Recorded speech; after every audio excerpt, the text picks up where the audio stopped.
ગુજરાત પોલીસને ગાંડી કરનાર ભૂપત બારવટિયાની આજે વાત કરવી છે। આઝાદી પછીનો જો કોઈ છેલ્લો બારવટિયો હોય તો એમ કહેવાય કે સૌરાષ્ટ્રના અમરેલી જિલ્લાના બરવાળા ગામના ભૂપત બારવટિયા હતા। અરે ભૂપત નામ સાંભળતા જ કાયરના કાળજા થરથર ધ્રુજવા લાગતા હો। ગોંડલના નવલખીમાં મેમણ પરિવાર લૂંટાયો હતો। આ લૂંટમાં એ સમયમાં લાખો રૂપિયાની લૂંટ થઈ હતી। લૂંટનો આરોપ ભૂપત ઉપર લાગ્યો હતો। ગોંડલ પોલીસે ભૂપતના નામનો વોરંટ કાઢ્યો હતો। એ સમયે વાઘણિયા દરબાર સાહેબે આ સમગ્ર મામલો થાળે પાડ્યો હતો। લૂંટના આરોપને લઈને ભૂપત ગુજરાત છોડી અન્ય રાજ્યોમાં નીકળી પડ્યો હતો। ત્યારબાદ સમય વીત્યા બાદ ભૂપત ફરી ગુજરાતમાં આવ્યો અને વાઘણિયા દરબાર સાહેબ સાથે ફરીથી રહેવા લાગ્યો હતો।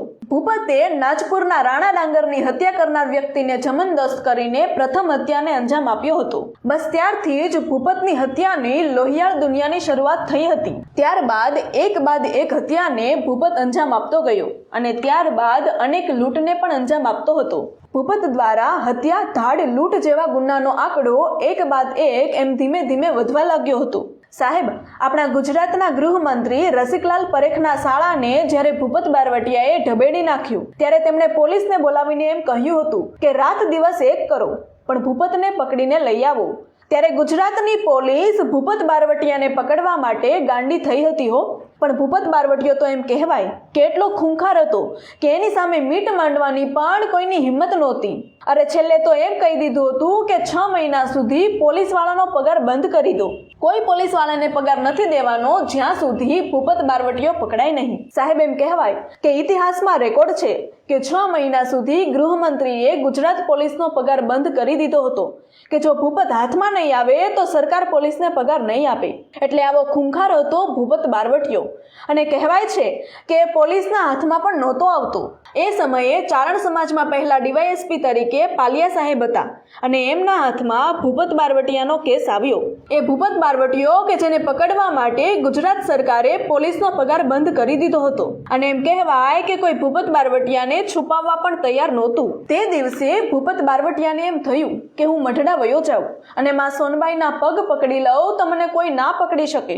આ બાજુ એમ કહેવાય કે ડીવાયએસપી જીવાભાઈને કોઈએ એમ કહ્યું કે જીવાભાઈ, મઢડામાં આઈ બેઠી છે, એની પાસે જઈને આશીર્વાદ માંગો તો ભૂપત મળી જાય। એટલે એમ કહેવાય કે ડીવાયએસપી જીવાભાઈ પાલિયા સાહેબે મઢડાવાળીમાં સોનબાઈ પાસે જઈને એમ કહ્યું કે માં, મને આશીર્વાદ આપો।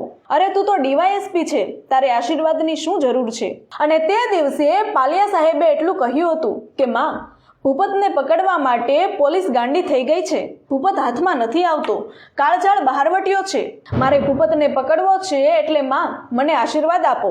ત્યારે એમ કહેવાય કે માં સોનબાઈએ પાલિયા સાહેબને એટલું કહ્યું હતું કે પાલિયા સાહેબ, તું તો મારો દીકરો છો, ચારણ છો, પણ ભૂપત પણ મારો દીકરો છે। અરે તું એક દિવસ મોડો પડ્યો। શું કહ્યું? તું એક દિવસ મોડો પડ્યો।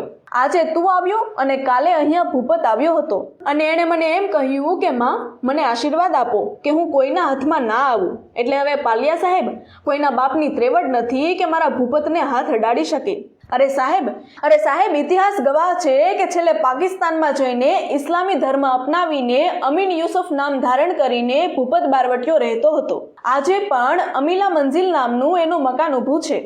આજે પણ એના દીકરા પાકિસ્તાન આર્મીમાં છે।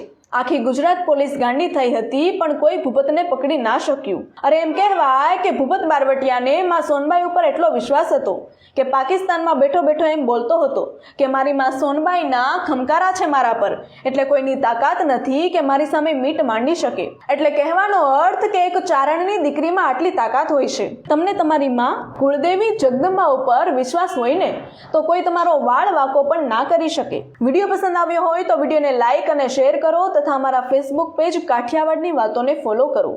ધન્યવાદ।